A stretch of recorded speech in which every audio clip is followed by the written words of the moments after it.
अब बढ़ते हैं अगली खबर की ओर। लोक आस्था के महापर्व छठ को लेकर शहर में तैयारियां शुरू हो चुकी है। छठ घाटों की साफ सफाई से लेकर छठ सामग्रियों की खरीदारी भी तेज हो गई है। बाजारों में छठ सामग्री की खरीदारी के लिए लोगों की भीड़ उमड़ रही है। बाजारों में सूप और डाले की मांग बढ़ गई है। सूप और डाले की मांग के अनुसार ही इसे बनाने का काम भी तेज हो चुका है। यह भी एक मिसाल की बात है कि छठ महापर्व में प्रयुक्त होने वाले सूप और डाले उन लोगों द्वारा बनाए जाते हैं जिन्हें आमतौर पर समाज के निचले स्तर की संज्ञा दी जाती है। सामाजिक उत्पीड़न का शिकार बने इन्हीं लोगों की बनाई वस्तु से धार्मिक आस्था का महापर्व संपन्न होता है।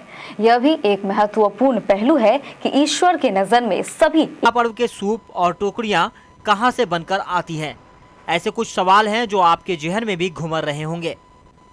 आपको यह जानकर शायद हैरानी ना हो, पर यह सच है कि लोक आस्था के महापर्व छठ में व्यवहार में लाए जाने वाले सूप और टोकरियां उन महादलित बस्तियों से बनकर आती है जहां कई लोग जाने से कतराते हैं और इसे बनाने वाले कुशल कारीगरों को समाज के सबसे निचले स्तर की जिंदगी नसीब होती है।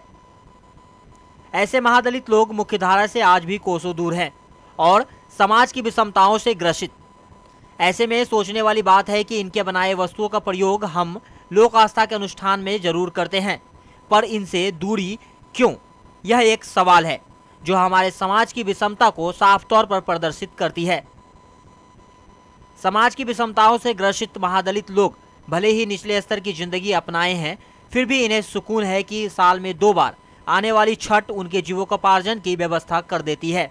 सूप लिया कम करते हैं, साल में 1 बार आता है, उसी से बस कमाते हैं, थोड़ा बहुत कमाते हैं। फिर भी हल्का छठ के बाद साल में 1 बार आता है, फिर हल्का छठ चल जाता है, फिर हल्का मल्का करते हैं, उसी में पेट चलाते हैं, बाल बच्चा घर चलाते हैं। यही साल में 1 मरतब छठ आता है, इसी में बनाते हैं। और जो 12 महीना में साल लगता है, 12 महीना यही सब करते हैं, बांसे का काम करते हैं। छठ का इंतजार करते हैं कि छठ आएगा तो हम लोग कमाएंगे।